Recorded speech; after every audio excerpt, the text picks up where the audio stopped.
Bueno, pues muy bienvenidos a un nuevo programa de Empresarios de Marbella. Mi nombre es Alejandro Criado y soy el presidente del Club de Empresarios y Profesionales de Marbella. En este programa pues hablamos de empresarios, profesionales, siempre de nuestro club o bien ponentes de nuestro club, de nuestras actividades, y siempre de una perspectiva pues siempre positiva, porque los empresarios profesionales pues generamos progreso y empleo en nuestra ciudad. Bien, hoy hacemos un alto en el camino, hoy tenemos algo diferente, hoy vamos a hablar no de empresarios, no de profesionales, pero sí de la salud de empresarios y profesionales. Tenemos un invitado muy especial, don Manuel de la Peña.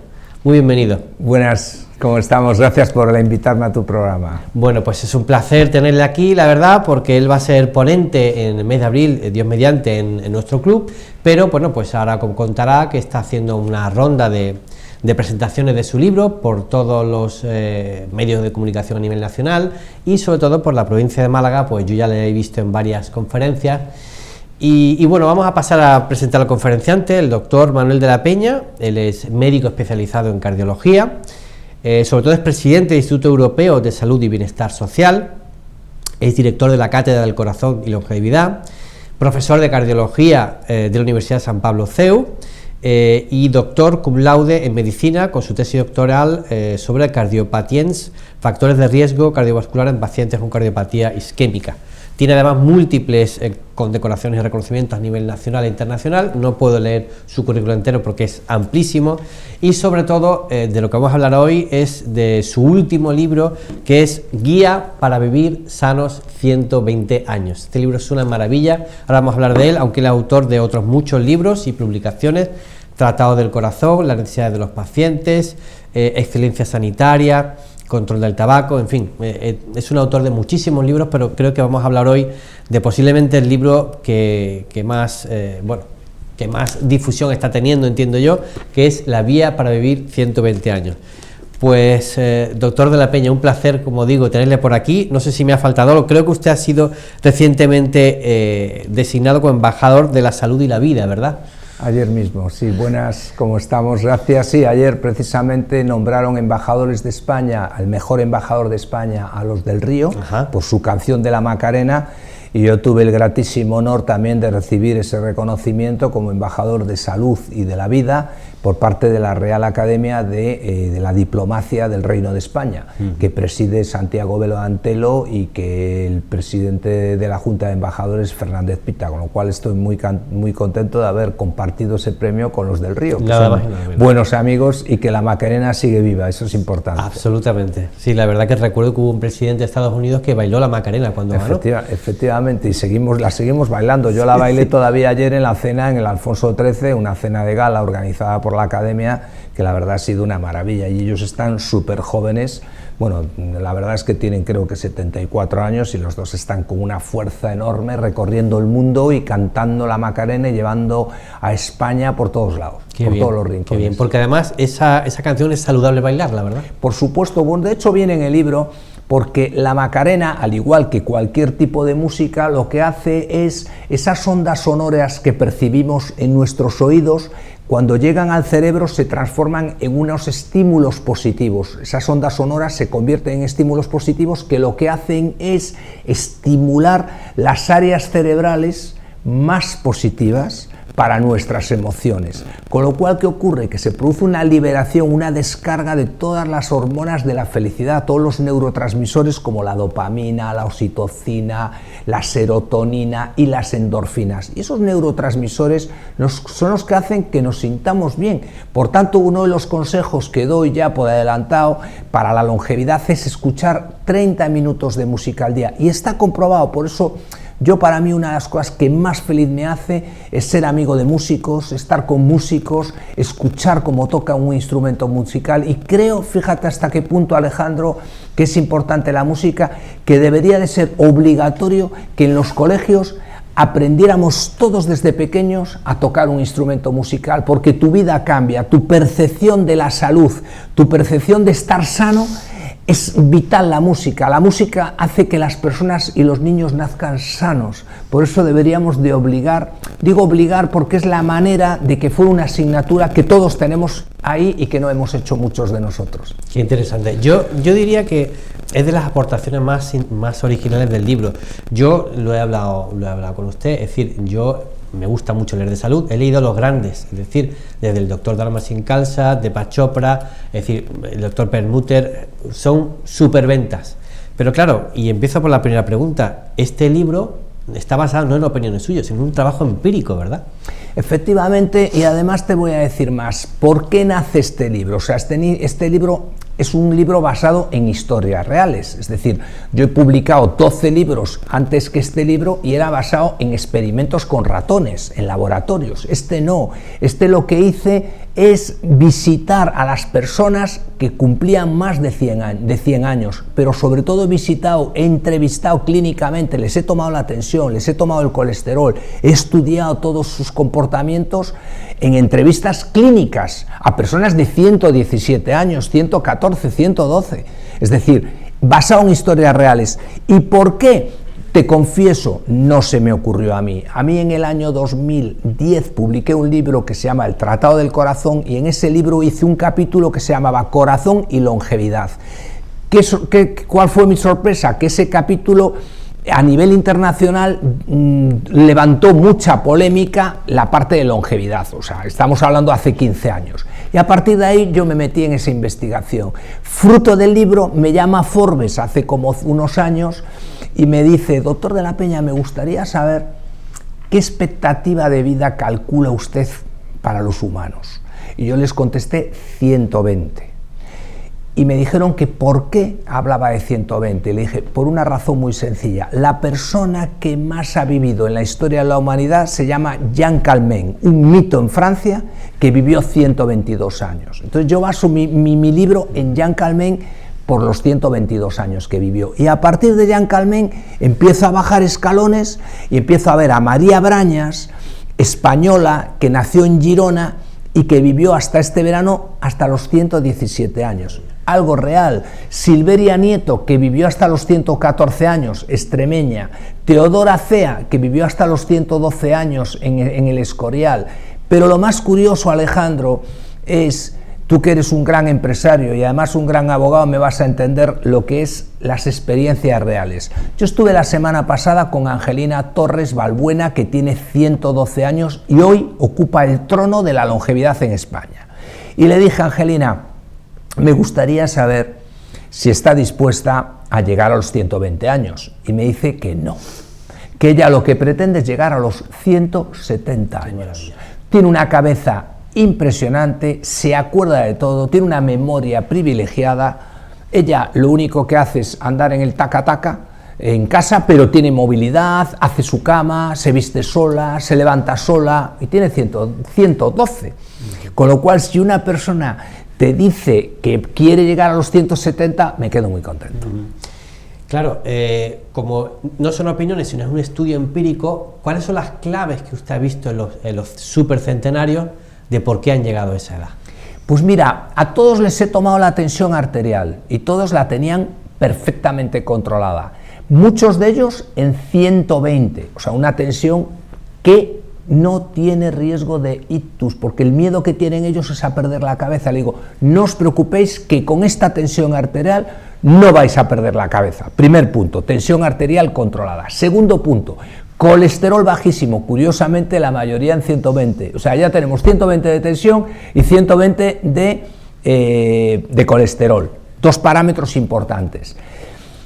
Todos, la mayoría se toman una pastillita, pero ¿sabes cuál es la clave? Otro descubrimiento, dosis baja y toda la vida. Nada de dosis alta 3 meses y dejo la medicación. Ellos han optado por una dosis muy bajita, pero toda la vida, no se olvidan jamás de tomarse su pastillita, suave.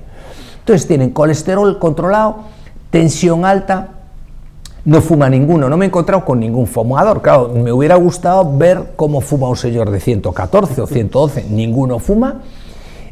A todos les encanta el chocolate con churros, a todos, o sea, la llave ahí, el chocolate con churros. Después todos viven con serenidad, espiritualidad e invadidos por fe. a todos les regalo un rosario y lo agarran con fuerza y ya no lo sueltan, y se quedan felices, tienen una fe inmensa. Es decir, yo te voy a decir que he salido ganando con el libro porque he fortalecido y reforzado muchas de las cosas que ya sentía y que tenía, y para mí la fe me la han reforzado muchísimo. Sus preocupaciones las saben afrontar porque, mira, te voy a poner detalles concretos. Crescencia Galán, con 110 años, en Ciudad Real, cuando la voy a ver, Alejandro me dice: cuando tengo un día malo, lo saco a flote. 110 años. Eso es maravilloso. Que una señora de 110 te diga eso es maravilloso. Por tanto, es decir, serenidad, espiritualidad, fe, colesterol controlado, tensión controlada. Y hay otro dato muy importante. ¿Qué ha ocurrido con ellos? Al perder piezas dentales, tú cambias la alimentación, entonces ya las cosas tienen que ser a base de cremas de verduras. ¿Qué hacen las cremas de verduras? Tienen un alto contenido en prebióticos y lo que hacen es construir una microbiota, que es nuestro ecosistema intestinal, que tiene una gran conexión, el intestino con el cerebro, el eje intestino-cerebro, te provoca un estado emocional, te podría decir, al borde de la euforia, como viven ellos, gracias a ese ecosistema. Pero es algo natural, es decir, ellos han transformado su alimentación por obligación, no por devoción. Y te puedo contar casos muy concretos, o sea, de los que comían mal y al perder piezas, pues han ido comiendo mejor. Con lo cual, todos esos factores unidos al gran apoyo familiar y a la gran conexión social hacen que ellos vivan más. Pero hay algo que me olvido y es muy importante y no lo quiero dejar. Todos hacen ejercicio físico. Por ejemplo, es otro parámetro importante, digo, entre los denominadores comunes. Y por ejemplo, te puedo contar datos concretos. Servando, 109 años, todos los días hace el movimiento tipo bicicleta en la cama todos los días. Está como una rosa. Crescencia, con 110 años, tiene una terapeuta ocupacional y todos los días hace 20 minutos de tablas. En Graciano, con 109 años, está en Navalmoral. Todos los días camina por, como le llama él, su oasis, un jardín, 1 hora diaria. Es decir, el ejercicio físico todos. Pero lo más divertido es que, por ejemplo, Dolores Buitrago, que falleció ahora hace unos meses, cuando la iba a ver me cantaba coplas con 100 años. A todos les encanta la música, todos les encanta cantar y por supuesto bailar. Por eso, dentro de todos estos factores que son denominadores comunes, ¿sabes cuál es mi conclusión? Que envejecemos por falta de conocimiento. Por eso es importante esta guía. O sea, yo en esta guía lo que quiero es trasladar el legado de los centenarios, el conocimiento de los supercentenarios. O sea, yo lo único que hago es un trabajo que es un estudio de investigación, y ese estudio de investigación, perdóname que te haga una confesión, un obispo en Madrid me ha dicho que esto no es un estudio de investigación, que esto es una revelación de Dios. Fíjate lo que me ha dicho. Maravilla. Te lo digo sinceramente, me lo ha dicho por una razón, porque el conocimiento que hay en este libro es un conocimiento que no es del doctor Manuel de la Peña. Yo lo que traslado es el conocimiento de los supercentenarios. Sí es cierto que hay una parte del libro, porque es tremendamente científico, todo el libro se basa en evidencias científicas como investigador y médico que soy, pero es importante que lo que he conseguido es aunar criterios científicos de la comunidad científica para marcar todos los parámetros que tenemos que cumplir. Pero yo creo que lo más importante es el conocimiento es el mejor antídoto del envejecimiento. Claro, si me extiendo me lo vas diciendo, sí, Alejandro. Perfecto. Ha dicho un detalle que me gustaría que lo matizara. ¿Qué medicación suelen tomar? ¿Para el corazón suelen tomar? Sí, ellos suelen tomar para el colesterol su pastillita, porque el colesterol tiene un componente genético, con lo cual cuando lo dejas de tomar vuelve a subir otra vez el colesterol. Entonces ellos ya lo tienen ese truquito manejado y saben que dejan de tomar la pastilla, se le vuelve a disparar. Entonces ya lo que han optado es por una pastillita con baja dosis, en muchos casos se toman media y ya no le sube. Entonces ellos se toman su pastillita del colesterol, también se toman todos, la mayoría, porque es difícil no ser hipertenso, la mayoría toman su pastillita para la tensión, pero una pastillita muy suave que no les provoca ningún daño. Qué bien, qué interesante. ¿Y cuánto influye la carga genética? Porque siempre se dice que la carga genética es fundamental. ¿Qué porcentaje influye en llegar a esa edad, ¿no? Pues mira, como está es más o menos un 25%. Y ese 25%, Alejandro, es importante saber lo que ha sufrido tu padre, tu madre o tus abuelos. Porque si tu padre ha sufrido un cáncer de próstata o tu madre un cáncer de mama, te sugiero que vigiles tu próstata o tu mama. Porque tienes una tendencia mayor, no quiere decir que lo vayas a sufrir, pero tienes una predisposición mayor a sufrir esa patología. Por eso los médicos hoy nos fijamos mucho en los antecedentes familiares. Dime qué ha sufrido tu familia y yo voy a vigilar esas cosas que ha sufrido tu familia. Pero sí es cierto que hay un 75% que son costumbres sanas. ¿Y eso qué quiere decir? Eso se llama epigenética. ¿Cómo influyen nuestras costumbres sanas en que esos genes se expresen o no se expresen? Y en esa expresión o no expresión de los genes, que se llama epigenética, influye nuestras costumbres sanas.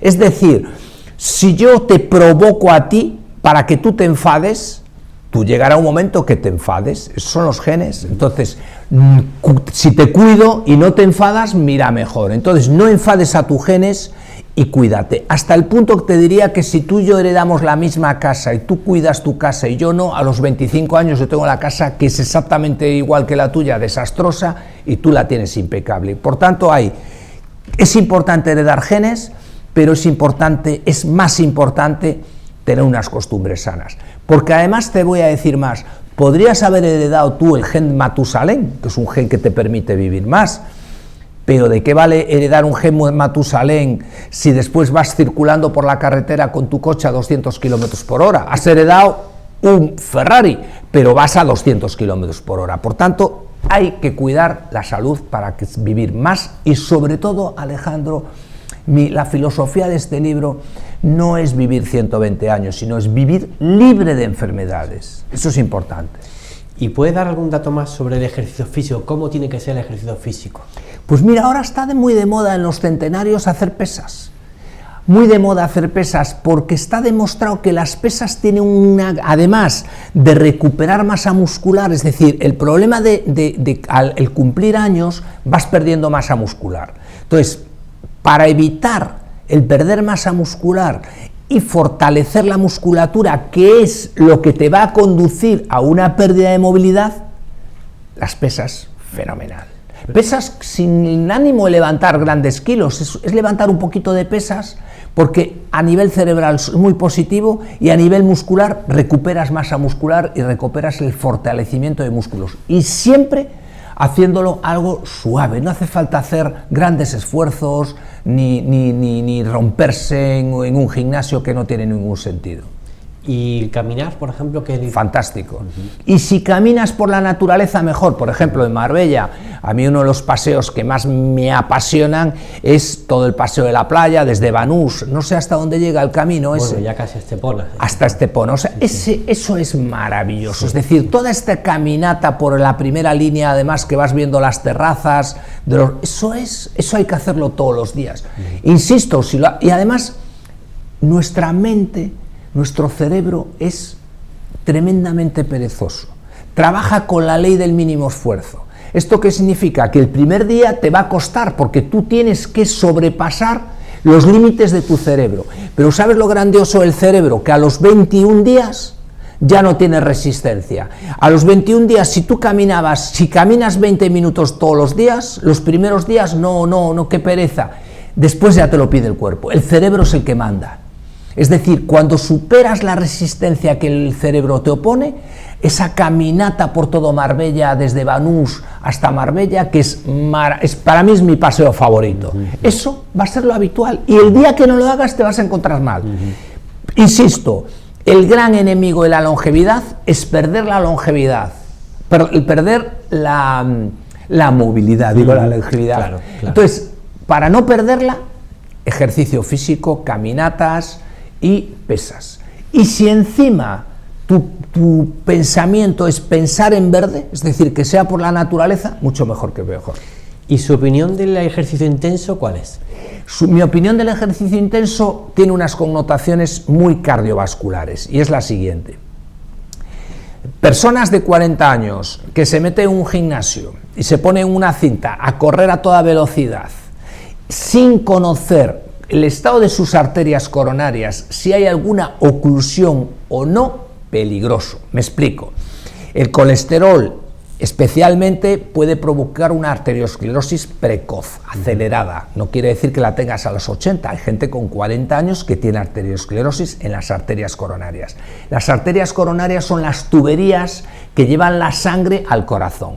Si esa arteria está obstruida al 85%, es decir, que solo pasa un 15% de sangre, cuando tú te pones en esa cinta a correr a gran velocidad, solo pasa un 15% de sangre. Es, para que te hagas una idea, como cuando te duchas y ese día sale solo un 15% de agua. No sé si te has duchado alguna vez, sí, y que sale un chorrito de agua y dices, cualquiera se ducha así. Imagínate ese chorrito llegando al corazón. ¿Qué ocurre? Que si tú llegas nada más que un 15%, pero en la cinta, al correr, ¿qué estás haciendo? Aumentando el gasto cardíaco. El corazón necesita más cantidad de oxígeno, pero no le llega sangre, y si no llega sangre, no llega oxígeno. Y si no llega oxígeno y no llega sangre y el corazón necesita más, pones al corazón en un riesgo de un infarto de miocardio. Y el infarto de miocardio se produce por trombosis coronaria, porque al estar esa arteria obstruida al 85% y someterlo a un esfuerzo enorme, pues es lo mismo que cuando vas en un coche en cuarta y tienes el cambio de marchas mal. Llega un momento que el coche se bloquea. Entonces hay que tener muchísimo cuidado para hacer el deporte intenso sabiendo que tus arterias coronarias están libres de obstáculos. Importante, ¿eh? Y en ese caso, ¿es recomendable el ejercicio intenso si uno sabe que tiene las arterias bien? Por supuesto. ¿Hasta qué punto es recomendable? No, si tú tienes las arterias coronarias libres de oclusiones y están al 100%, no tienes ningún problema. Tú vas haciendo ejercicio físico cada vez más intenso porque es un entrenamiento físico y no hay ningún problema. Es como levantar pesas. Tú puedes ir cada vez aumentando más el peso de tus pesas porque no tienes ningún problema físico que te lo impida. Entonces todo es sentido común y todo es progresión, progresión y progresión. Nada de cosas a lo bruscas, ni alborotadas, ni desordenadas. Todo de una manera ordenada y progresiva. Qué interesante. Y respecto a la musculatura, yo tengo entendido que es verdad que es un depósito de suciedad del cuerpo. ¿Es posible que por eso es bueno desarrollar la musculatura o solamente es bueno para la movilidad? Es bueno para la movilidad, es bueno para la mente y es bueno para todo, porque la musculatura, el ejercicio físico y la musculatura son esenciales para la longevidad. Te puedo asegurar que ahí puede residir un porcentaje muy alto de lo que vamos a vivir, porque es la liberación de toxinas. Hay que movilizar el cuerpo, hay que movilizar el músculo, pero pueden ser ejercicios hasta en tu propia casa. Fíjate, estas señoras con 110 no van a gimnasios sofisticados, se ponen una tabla, se tumban y empiezan a hacer ejercicios. Es más difícil hacerlo que un gimnasio que estás monitorizado, que tienes tu entrenador personal. Hombre, un gimnasio es mucho más fácil. O sea, todo lo que se haga en grupo y viendo a otra gente, a mí me resulta mucho más fácil que cuando lo haces en soledad. Eso es lo que yo pienso, ¿eh?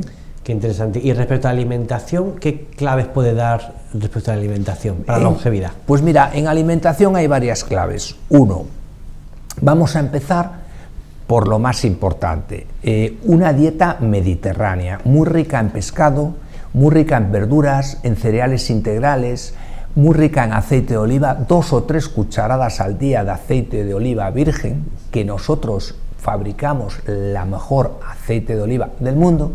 Los italianos la importan y ponen su marca, pero no son fabricantes, y los japoneses, que son los más listos del mundo, la consumen. Por eso en Japón viven más que nosotros. Pero nosotros, Alejandro, no solo se trata de impulsar la dieta mediterránea, sino se trata, y un puñadito de frutos secos también es importante, aceite de oliva, frutos secos, pescado, carnes magras. ¿Cuáles son las carnes magras? Sin grasa. Ah, vale. Para que sean grasas saludables. El enemigo son las grasas trans. Te puedes tomar un día unos churros, pero todos los días churros o porras no. Es decir, porque eso tiene mucho colesterol. La ternera, por ejemplo. La ternera, grasa, si está limpia, no hay ningún problema. Entonces, esa es la clave. Pero El aceite de oliva, por ejemplo, nosotros cuando hemos empezado hace ya 15 años a estudiar los efectos beneficiosos del aceite de oliva, yo conocía al Marqués de Griñón, que después creó Oleum, su marca, y Carlos Griñón me decía siempre: Manuel, me apetece mucho hacer cosas contigo porque yo voy a lanzar un aceite y tal, ¿qué piensas de esto?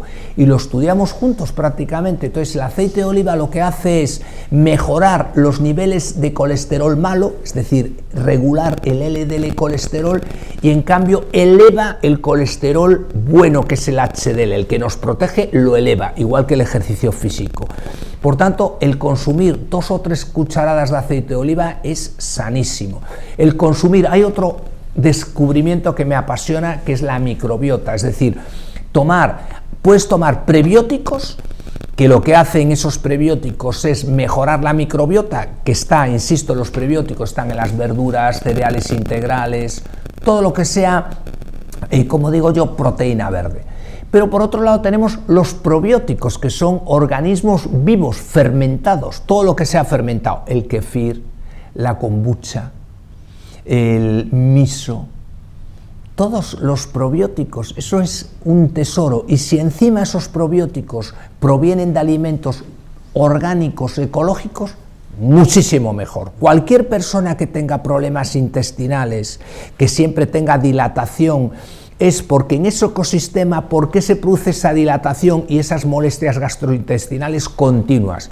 Porque en ese proceso de dilatación lo que intervienen es el ejército de organismos que tenemos en el estómago, de microorganismos. Cuando ganan las bacterias malas y pierden las buenas, se produce una disbiosis. Para que recuperen la posición las bacterias buenas y haya un equilibrio, tenemos que consumir muchos probióticos, porque son bacterias beneficiosas para el organismo. Entonces ya mejoran todos los síntomas gastroduodenales típicos de los antibióticos, típicos de ahora el SIBO, que está de moda. El SIBO lo que es, en realidad, es una alteración de la microbiota, y ya no digamos si tienes el Helicobacter pylori. Por tanto, es muy importante los prebióticos y los probióticos. Ocurre, y te digo que a mí, por ejemplo, así como yo en mi familia tengo personas que son muy consumidores de probióticos, yo te confieso que no soy consumidor de prebióticos. Sí, yo me echo muy de proteínas vegetales, pero en cambio el kefir, la kombucha, tal, no me gustan tanto, y lo que hago es consumo postbióticos, que es una pastillita que lo que tiene es 14 microorganismos vivos inanimados, y esa copastilla, que es un complemento alimenticio, lo que hace es reequilibrar mi ecosistema intestinal. ¿Puede dar el tipo de pastilla a los que nos están viendo? Como todavía no tenemos el nombre comercial, que saldrá en septiembre, vale. Cuando lo tenga, vale, con mucho gusto os lo daré. Vale. Y por supuesto que además vendré a esa charla encantado, porque esa pastilla te aseguro que interviene muchísimo en la longevidad. O sea, hay que tener claro qué es lo que tenemos que cuidar, sobre todo para sentirnos bien y para alargar la vida. Y esa pastilla, por ese contenido de microorganismos inanimados, es una pastilla muy beneficiosa. Porque usted dice en el libro también que los supercentenarios suelen tomar yogur, ¿no? Sí, efectivamente, porque el yogur lo que tiene son probióticos. O sea, de hecho, María Brañas me divertía mucho, porque María Brañas, con 117 años, me decía: doctor, la clave de la longevidad es tomar un yogur todos los días y eliminar a las personas tóxicas de tu vida. Imagínate. Y es cierto, porque la gente tóxica te roba el alma, te hace muchísimo daño, entonces hay que eliminarla de tu vida. Y respecto a suplementos, habla también en el libro, ¿verdad? ¿Qué suplementos? Habla de vitamina C, de vitamina D. ¿Puedo comentar un poco esa parte? Mira, también? Hay muchos suplementos, pero sí también he comprobado dos cosas, que de todos los que hablo de muchos suplementos, y creo que merece la pena, porque los suplementos tienen una condición muy importante, y es la capacidad de biodisponibilidad y de absorción que tiene el tracto gastrointestinal. Es muy importante, porque si no te estás tomando algo que no sirve de nada. Y de esos complementos, mis dos favoritos, o sea, tengo varios, pero hay dos favoritos, además de los postbióticos, que es mi número, bueno, no es mi número uno, está entre los números uno, pero quizá el número uno es la vitamina D, porque la vitamina D en realidad ejerce como una hormona, no es una vitamina, es una hormona que regula todo. Mujeres con osteoporosis, si tienen la vitamina D, es el mejor antídoto. Para las personas con funciones cognitivas disminuidas, el mejor antídoto. Personas, te lo voy a decir así de claro, la esclerosis múltiple es por falta de vitamina D. Eso sí, cuando ya tienes esclerosis, la vitamina D no te cura. La vitamina D, la carencia, te conduce a una esclerosis, pero ya no te va a curar por tomar mucha vitamina D. Las pérdidas de funciones cognitivas, de memoria, falta de vitalidad, cansancio, falta de vitamina D. ¿Qué ocurre en mi libro? En mi libro digo, claro, los criterios de déficit, hablamos de un déficit severo cuando está una persona en 10, hablamos de un déficit de 20, pero para mí lo ideal es tener en sangre 50. Eso es lo ideal. ¿Por qué?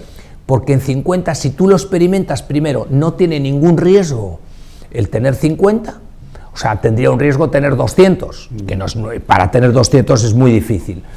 Entonces, yo recomiendo tomar vitamina D toda la vida, pero no es cuestión de tomarla 3 o 4 meses, llega el verano, llega el sol, es mentira, el sol no genera vitamina D, o sea, el sol a partir de los 50 años no genera vitamina D, o sea, la vitamina D es una carencia mundial, salvo en Suiza, que lo que hacen es echarle a la leche un poquito de vitamina D, con lo cual esa carencia conduce a unos problemas enormes y las que más sufren son las mujeres por la osteoporosis, con lo cual hay que cuidar la vitamina D. Con respecto a la vitamina B12, me apasiona. Perdóname que te voy a contar un dato de la vitamina D. La vitamina D, cuando voy a ver a Servando de 109 años, veo sus análisis, me dicen, no te han pedido la vitamina D, ¿no tomas? Me dice, no tomo nada de vitamina D. Le digo, pues sin análisis, de forma empírica, los médicos recetamos a veces por ojo clínico, Servando, te vas a empezar a tomar todos los meses vitamina D. Y a los 3 meses me mandan sus hijos un vídeo, mis interlocutores, en este caso la hija tenía 87 años, y me manda un vídeo y me dice, doctor, ¿qué hacemos? ¿Bajamos la dosis? Y en el vídeo es que él estaba todo el día bailando, no paraba de moverse. Le digo, ¿cómo le vas a bajar la dosis? Manténlo. Digo, es que le ha cambiado la vida totalmente, con vitamina D. Con vitamina B12 me pasó lo mismo. Voy a ver a Angelina Torres, porque esto es muy fácil, además, te das cuenta enseguida, la vitalidad, tal. Y le dije, vas a empezar a tomar vitamina B12. Además, es baratísima, baratísima. Y requiere... Ese es el único punto que no estoy muy de acuerdo con que se necesite receta. Yo siempre digo, ¿cómo es posible que una píldora antiabortiva no te pidan receta y para una vitamina D y B12 te pidan recetas? Son cosas que no puedo entenderlas ni las voy a entender nunca, porque eso estás limitando. Está muy bien que estés monitorizado por un médico, está muy bien que haya un médico prescriptor, pero una vez que te la prescribe el médico y te da un informe médico, no puedes estar cada mes pidiendo una receta. O sea, tienes que llevar el informe del prescriptor, un informe serio y contundente, donde se acredita que hay un déficit de vitaminas, y ya con ese informe debería de ser suficiente para que te la dieran, ¿no? ¿Me entiendes? Porque si no es una lata. Cada mes estar yendo al médico para que te dé, porque claro, la caja, por ejemplo, te lleva un mes. Y es una pastilla nada más, ¿no? Sí, puedes tomar 1 o 2, dependiendo. A mí lo ideal es, en el caso de algunas pastillas que hay, que son para mí súper beneficiosas y eficaces, lo ideal para mí es 1 cada 15 días. 1 cada mes es poco. Sobre todo porque la idea mía es tener 50 en sangre. Pruébalo, tú que eres listísimo, intuitivo y además un gran empresario, un gran abogado, pruébalo, porque verás cómo hay un cambio en muchas cosas. Con respecto a la vitamina B12, a mí ahí ya me divierte y me enfada, y te voy a decir por qué. Los pacientes, cuando veis una analítica, siempre fijáis en los parámetros de referencia. Bueno, yo tengo 240 y aquí dice que entre 200 y 800 está bien. Tengo 240, está bien. Yo no lo interpreto así. Yo cuando veo para una persona con 240 de vitamina B12, yo no veo la horquilla. Yo en la horquilla, en este caso, quiero que estés al máximo, que llegues a 900. Si fuera el colesterol, te digo, en esa horquilla del colesterol llegas al mínimo. Pues hay que interpretarlos, por eso somos médicos. Quiero que estés en el tope máximo, y si un médico te dice, no, ¿estás bien? No, es que yo quiero 900. Te digo lo que ocurre cuando tienes la vitamina B12 en 900 o en 1000. Primero, es una vitamina hidrosoluble, es decir, todo lo que tomes de más se elimina por el pipí, con lo cual te estás gastando 2 euros más al mes. Fíjate cuál es el problema. Entonces, ¿qué tiene la vitamina B12? Las funciones cognitivas se disparan, la memoria la recuperas toda la memoria. O sea, tiene una capacidad para disparar nuestro cerebro inmensa y no vale nada. O sea, no vale nada, con lo cual es una cuestión, vuelvo a decirte, de conocimiento. Y yo te digo, se lo estoy dando a todos los supercentenarios, se hacen todos así. Y te voy a contar un detalle, Alejandro, muy divertido. Me voy a una residencia geriátrica que, por cierto, las he descubierto con mi libro y no son tan tétricas, ¿eh? No lo son. Y te digo que al principio dije yo, ¿dónde me meto? Y me han encantado. Pero me ha divertido mucho en una de ellas, que saliendo de ver a Servando con 109 me dicen las enfermeras, siempre tengo a mis aliadas que son las enfermeras, me dice, doctor, ¿y no conoce usted a Prudencia? Que tiene 108 años. Digo yo, no la conozco. Digo, pues espera un momento. Y digo, venga, que yo espero aquí. Me dice, doctor, hoy no, porque se ha ido a comer. Salió a comer fuera de la residencia. Digo, pero bueno, entonces no pasa nada.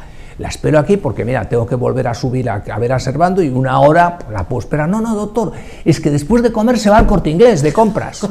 Bueno, pues nada, pues vengo. Bueno, pues ¿y a qué hora vuelve del Corte Inglés? No, pues que después de la vuelta del Corte Inglés ya no puede estar con usted porque se pone a jugar a las cartas. Y digo, ¿y tiene 108 años? Sí, doctor, pero le voy a pedir un favor.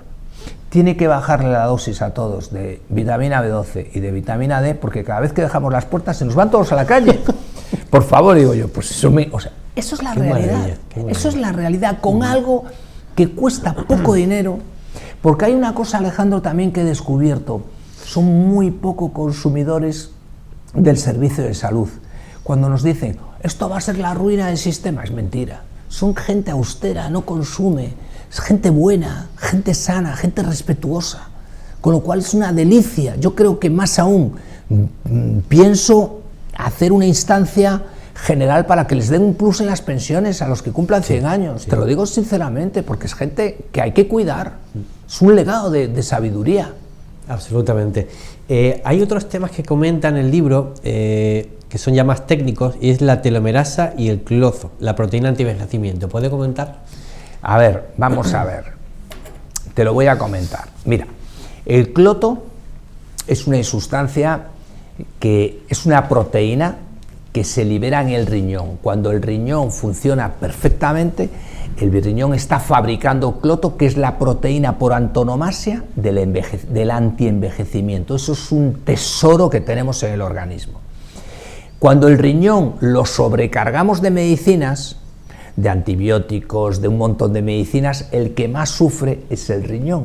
Cuando el riñón pierde la función renal típica, el aclaramiento renal, donde la creatinina sube, ahí empezamos a perder esa capacidad para fabricar la proteína antienvejecimiento. Por eso hay que tener mucho cuidado con el uso abusivo de medicamentos. Hay que buscar un uso racional del medicamento, porque tiene como consecuencias hacer un daño renal.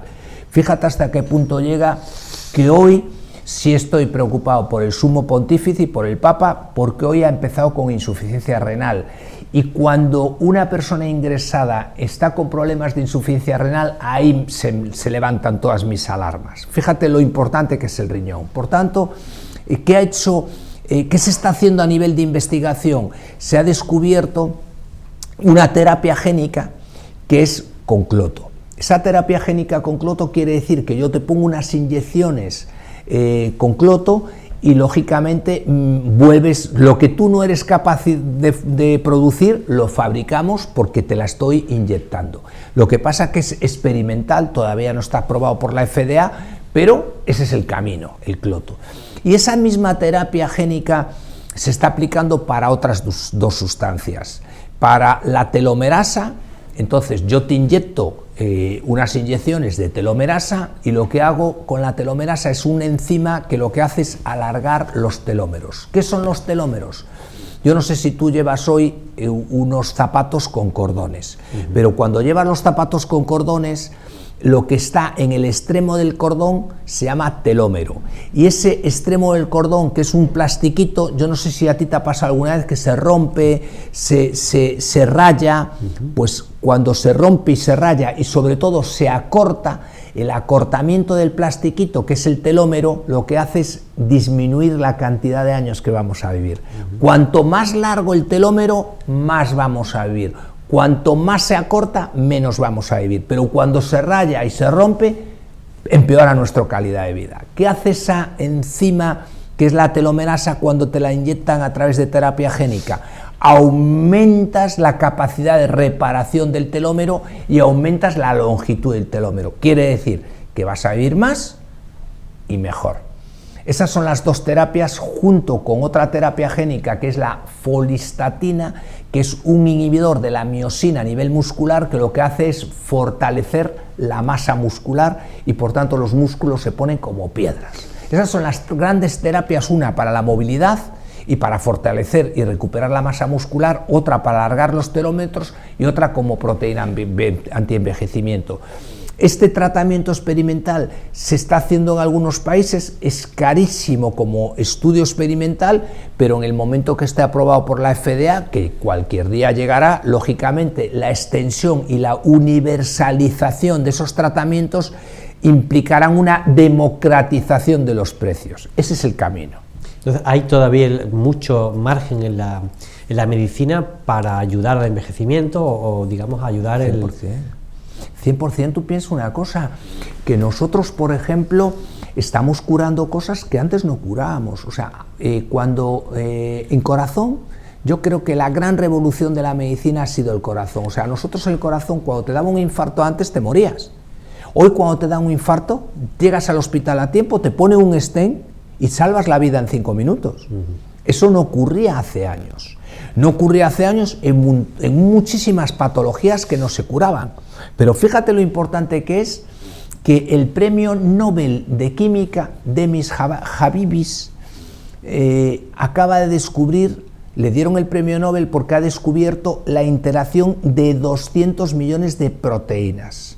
Esa interacción de 200 millones de proteínas lo ha descubierto por inteligencia artificial, por un programa que se llama AlphaFold 3. Fíjate si es importante que Google le pagó 600 millones de dólares a Demis por su empresa de inteligencia artificial. ¿Qué está haciendo ahora este premio Nobel? Este premio Nobel ha metido en un cóctel, en su inteligencia artificial, 800 millones de moléculas para ver cuál de ellas tiene capacidad senolítica, es decir, cuál de ellas puede matar, más que matar, eliminar a las células senescentes, que son llamadas células zombie. Con lo cual, si es capaz de eliminar a las células zombie, se frenará el envejecimiento.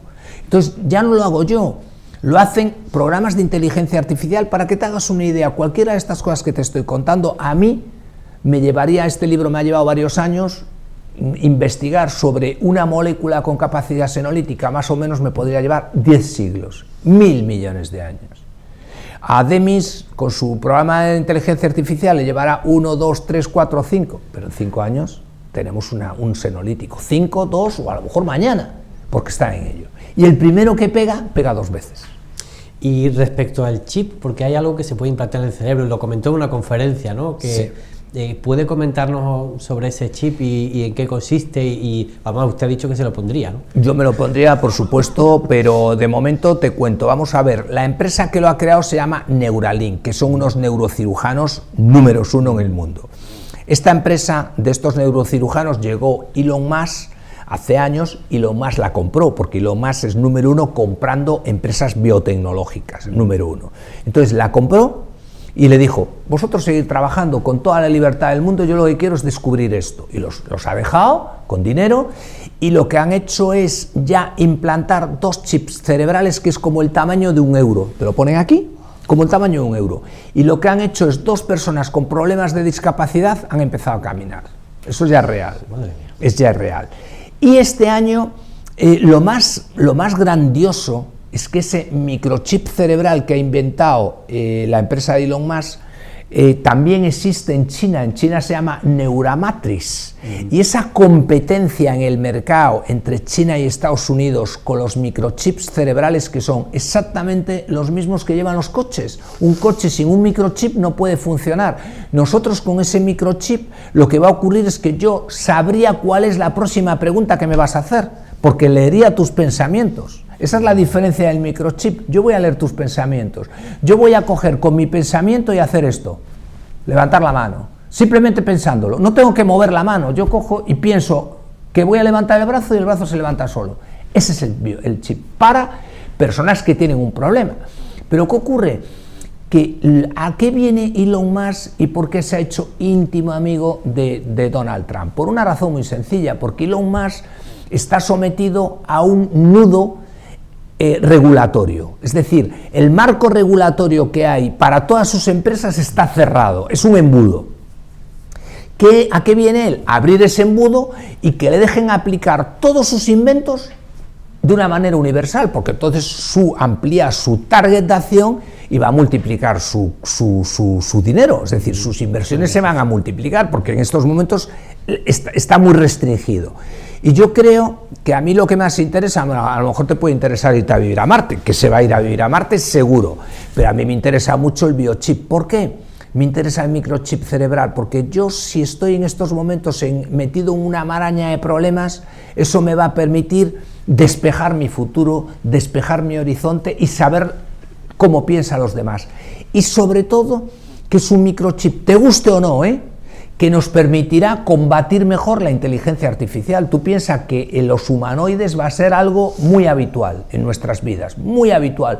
Los utilizarás en tu casa como persona de compañía, para que te hagan la comida o para que te hagan la cama, pero en un momento determinado ellos pueden ser más inteligentes que tú. Entonces este microchip cerebral por lo menos lo que te va a permitir es tener la capacidad de tener dispositivos de inteligencia artificial incorporados a tu sistema cerebro-máquina para poder tomar decisiones más inteligentes. No digo que te guste o no este mundo, pero es el mundo hacia el que vamos, O sea, te puede gustar o no, pero va por ahí el camino.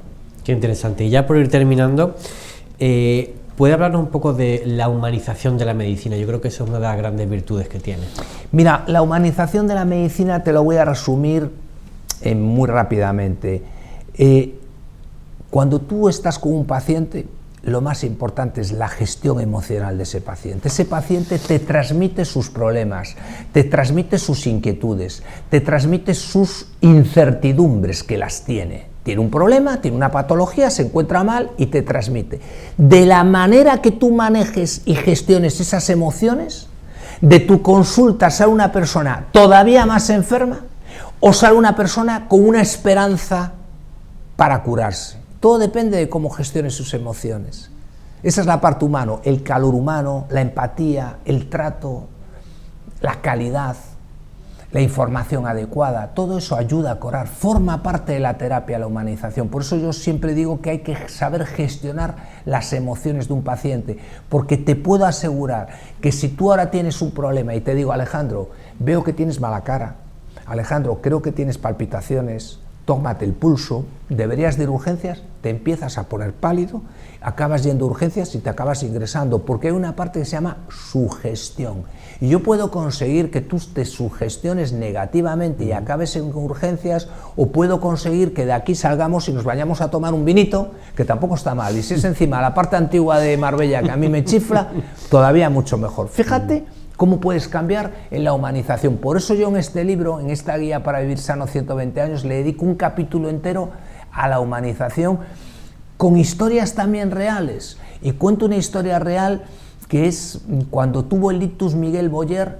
Una de las cosas que más me llama, porque con Miguel Boyer yo tuve siempre una relación excelente, extraordinaria, era una persona de una categoría inmensa, y siempre que íbamos a cenar en un grupo me tocaba a su lado y él hablaba mucho de la medicina, y cuando tuvo un ictus y estuvo ingresado meses en el Ruber, siempre me decía, cuando salió del alta, siempre me decía, Manuel, qué importante es el calor humano, el sentir cerca a un médico, qué importante es el trato, lo decía siempre, ¿no? O sea, y eso lo hemos vivido muy de cerca con pacientes que, ojo, en medicina no creas que el ser más importante te van a tratar mejor, y esto se lo decía yo también a ellos, se lo digo muchas veces, puedes ser la persona más importante, pero cuando tú llegas a urgencias, todos somos iguales, ¿eh? Y no se trata de usted, es de no tú, se trata, aunque sea... No, porque es que eso además...